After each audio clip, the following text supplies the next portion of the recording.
Hey guys, I'm Robert and I'd like to welcome you to Apex here at the Nürburgring. Today I want to talk about something that I've actually gotten so many questions on in the comment section. It's been, what am I going to do with the 765 LT or with other cars?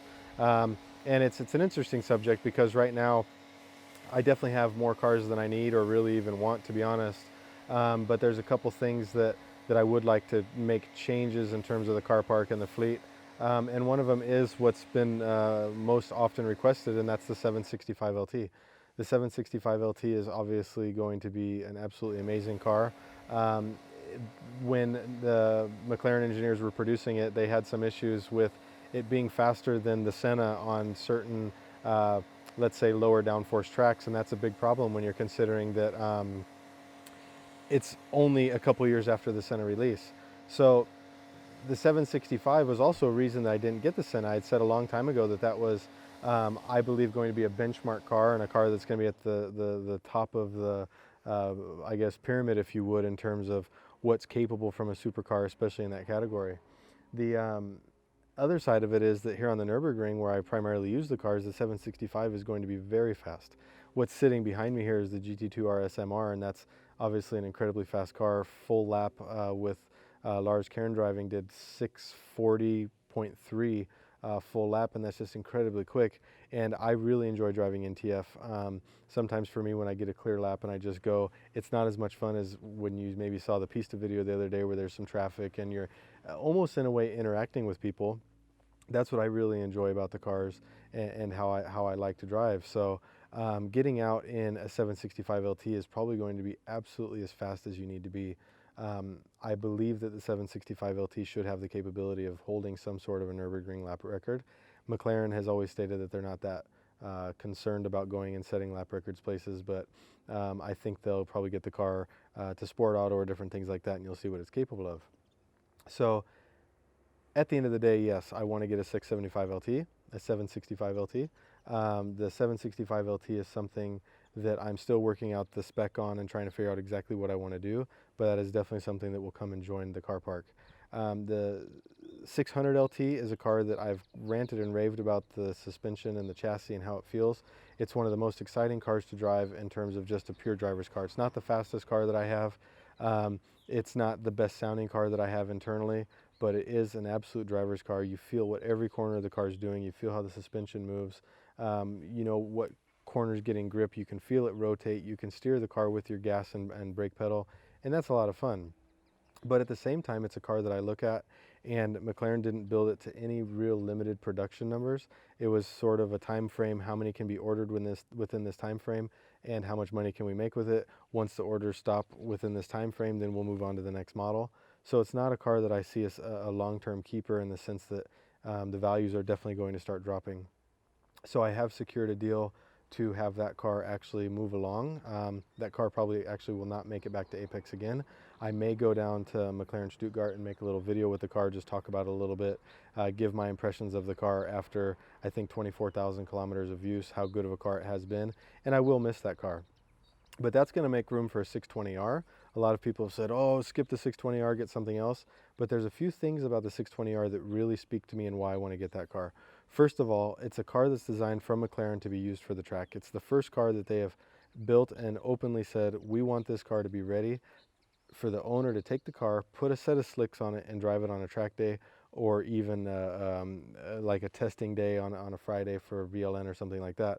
It's not homologated to run in any races or anything like that, but it is a car that McLaren said you can put slicks on it and run it immediately. It's a car that doesn't have the typical McLaren adaptive suspension. Obviously, the McLaren adaptive suspension is very good. It aids in the traction control, different settings for if you want to drive on the street and on the track and things like that. But I don't use the cars that way. So on the 620R, I have actually spec'd it with the motorsport suspension. This is the same suspension like what they would run in their GT4 car. That means that I've got a full three-way adjustable suspension on the car, and even more importantly, or I guess I should say another bonus, is that all of the control arms are put in with uniball bushing. So that means we actually have a metal spherical bushing as opposed to a rubber bushing. On the GT2 RS and the GT3 RS, the Mark II GT3 RS and then the GT2 RS come from the factory with spherical bushings. The 720S, the 675 LT, I'm certain the 765 LT, 600 LT, those all come with actual hard polyurethane or rubber bushing, as we would call it. And the issue with those bushings is that with heavy track use, they wear out. The higher the power of the car, the faster you wear them out. And that's because as your tire rotates, it actually is pushing the control arm forward. And then when you brake, it's pushing the control arm backward. And those bushings are basically just getting oblonged and run out and damaged over time. And so for me, being able to take a 620R and say, okay, this car has the ability to run slicks on it, and that's because of these uniball bushings. That's something that McLaren has done so that us track users won't be replacing our bushings every 4,000 to 5,000 kilometers, which is a huge bonus and a huge cost savings long term. It's also a car that is really set up aerodynamically for the racetrack. It's got the fixed wing on the back, it's got the larger front splitter, the air louvers in the bonnet, and different things like that. So the car is set up aerodynamically for track use, and it's a car that I believe that I'm going to be able to actually take and run on the track with very low maintenance. It still has the same 3.8 liter motor that the 675 LT has in it. So that motor is now on its, I don't even want to say 10th year, more of a joke, but it's on all the way from the 12C through. The mapping on it is very dialed in. At 620 horsepower, it's very reserved in terms of what the 675 makes. So I think altogether it's going to be a package that's going to last a long time. And that's the reason why I am wanting to bring that into the fleet and trade out the 600 LT for it. So right now we definitely have a 765 coming, a 620R coming. I'm looking at GT3 RSs, but I would want to sell something before I get that. This GT2 RS MR has made me want a GT3 RS and then do the full MR package on it. That's something I'll go into a lot more detail as to why in another video, but it really comes down to the biggest thing being the suspension, how the suspension works stock versus with the Manthey Racing setup, or I should say the Manthey Racing shocks. So that's going to be a big move, is to see what car I could possibly sell in order to make room for the GT3 RS. And then finally, I definitely want to sell the Spider. The 675 LT Spider has been a great car. It's been a lot of fun, but it is a car that I would like to see out of the fleet.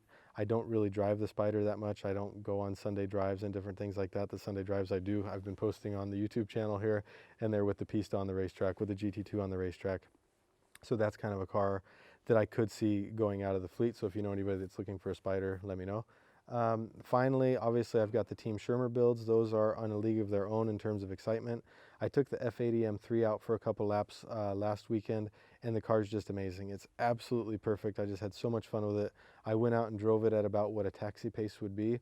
We try and set each car at a certain pace, and I did those laps, and the feedback, the feel of it, it was just such a thrilling car to drive. So I'm really excited, obviously, about the E36 GTR, as we're calling it. Which there's a big video on Misha's channel, what all we're building and how we're going to build that car. And then after that, the E30 M3, and then finally the E46 will follow it.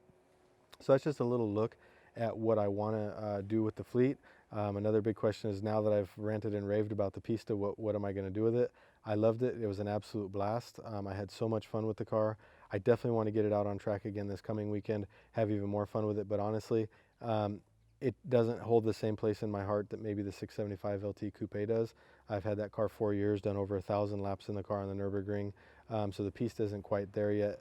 But from a driver's perspective, I really did have a lot of fun with it. I said that of all the cars I drove last weekend, I had the most fun with the 675 LT, with the Pista. And so the Pista is something that I don't have immediate plans to sell, but I would say that if the right opportunity came up, I probably would still consider selling it.